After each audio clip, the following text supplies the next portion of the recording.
Thank you very much for joining us today. Oh, thank you very much for inviting me. Thank you.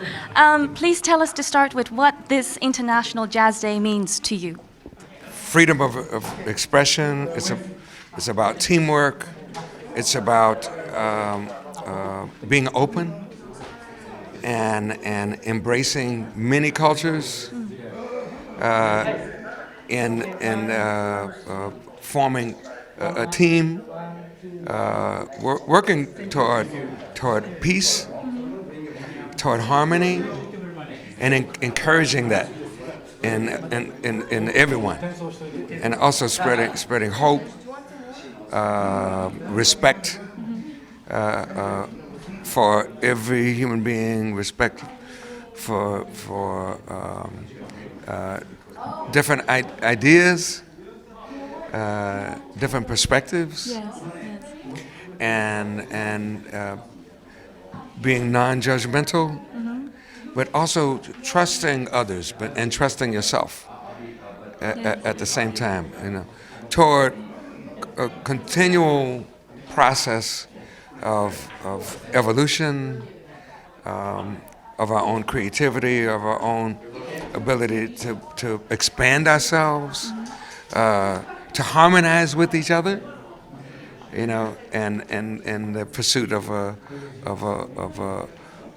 better world. Yes.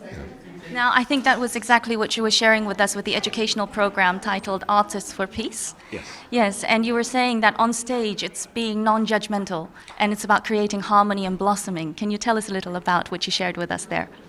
Yeah, I was really talking about the fact that in jazz, there are many lessons actually to learn that we can apply to our daily life. And one of them being the fact that jazz musicians are not judging each other. We're not thinking, oh, I don't like what this bass player played or what that drummer played. We're constantly trying to figure out how do we take whatever happens on the stage in the moment and turn it into something of beauty, to make it somehow fit the flow of the music, make it be a part of perhaps a new idea that's being introduced into the music, and being inclusive.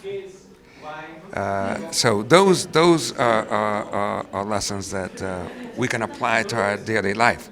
That no matter what the circumstances are, even challenging and difficult circumstances, even circumstances that are behind our suffering and pain, how we can find a new perspective for looking at that situation and developing the courage to never give up, to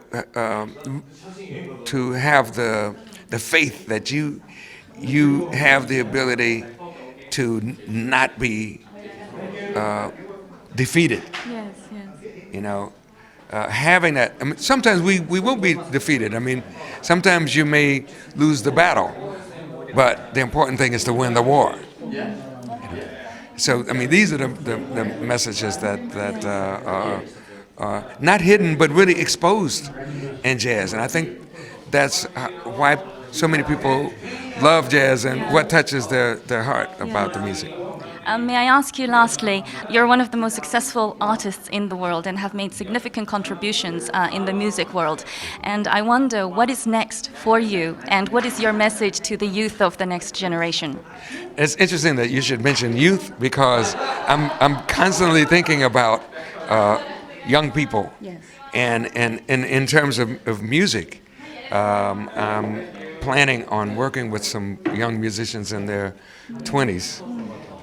Because I want to steal their ideas too. Yes, be inspired by them as well. Not really steal them, but I was just joking about stealing them. Yeah. But because I really respect the fact that they are bringing something new to the table that is a part of their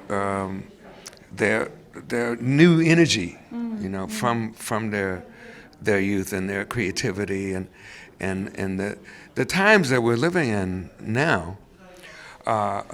So much of the power that's being expressed in new technologies is being directed by young people, and in a way that certainly in my lifetime I've never seen before, not to this degree.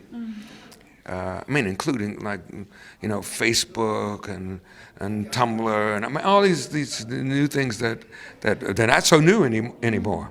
But constantly there's new things that are coming up that young people are creating, and I don't want to be left in the background.